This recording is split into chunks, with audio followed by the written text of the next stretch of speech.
Wandering around the trendier parts of London today, it's hard not to notice that facial hair is back. This current beard trend has already lasted a lot longer than many have over the past 20 years or so. Now, of course, beards and moustaches have always gone in and out of fashion, and it's easy to think of them as some quirky side note to history. But in fact, the decision to wear facial hair, or not, are closely linked to how men have viewed themselves through time. It's hard to imagine today, but at the end of the 18th century, this place was at the heart of a revolution in men's personal grooming. Today, the market for shaving products is worth billions. Now, most men probably own a razor and don't think anything about using it on themselves. Around 1750, though, things were very different. This was a truly beardless age, and ideals of masculinity were changing. While the Tudors and Stuarts saw the beard as the ultimate symbol of manhood, the Georgian male was refined, elegant and neat, his face smooth. Shaving the face literally opened up the countenance, but it also symbolised a mind that was open to new enlightened ideals. To be stubbly like me was the very height of vulgarity. Before the 1750s, most men would have got a shave at the local barbershop.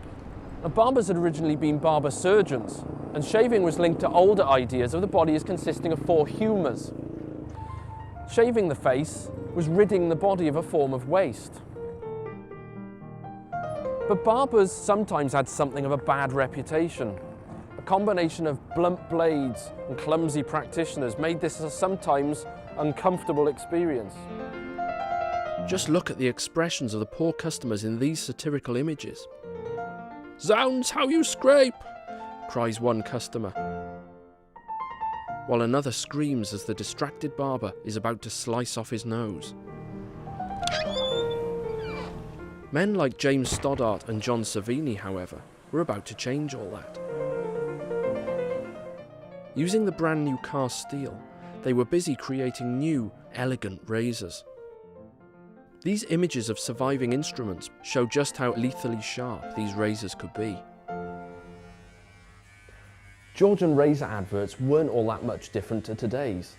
Of course, there weren't any fast cars and footballers, but they're all about creating the idealised man and speaking to masculine traits like hardness and self-control.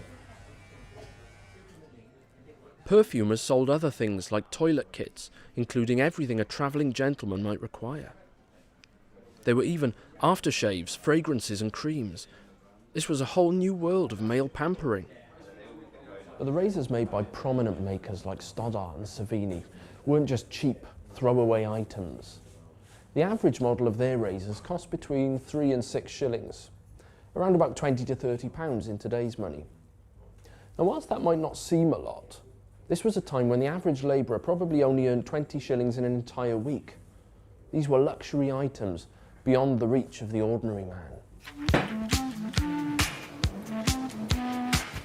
Today, to be shaved by a barber is something of a luxury. But if I'm to pass as a respectable Georgian, it's time to lose the beard.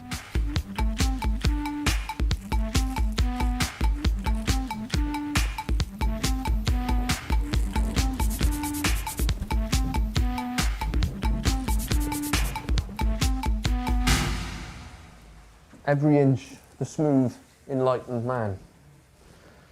I don't suppose you sell wigs as well, do you? Unfortunately, no.